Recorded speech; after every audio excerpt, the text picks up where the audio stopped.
MPS 78 साकरोथी PP के नामजद उम्मीदवार हाजी अली हसन जरदारी के चूंड के सिलसिले में अगुड़े MPA गुलाम कादिर पलीजो पारा मुनक़िद कयल जलसे में हाजी अली हसन जरदारी ऐं गुलाम कादिर पलीजो खिताब कंदे चयो आहे त सिंध में पीपी जे हर दौर में सिंध जे माण्हुनि खे रोज़गार मिलियो आहे।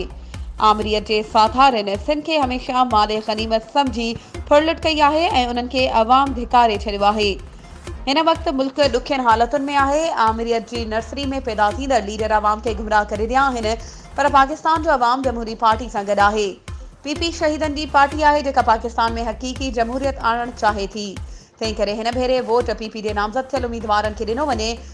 अॻवाणनि वधीक चयो त 8 फरवरी पीपल्स पार्टी लाइ फतह जो ॾींहुं आहे। हुननि चयो त मीरपुर साकरो तालके समेत पूरे ज़िले ठठे जा बुनियादी मसइला जिन में पाणी, सिहत, रोड, रस्तनि तोड़े बिजली, सुई, गैस जहिड़नि मसइलनि खे तरजीही बुनियादनि ते हल करायो वेंदो। उन मौक़े ते पीपी अॻवान आशिक़ हुसैन ज़रदारी, इम्तियाज़ कुरैशी, पीर गुलाम रहमानी, महमूद आलम, सरमत पलीजो ऐं ॿियनि शिरकत कई।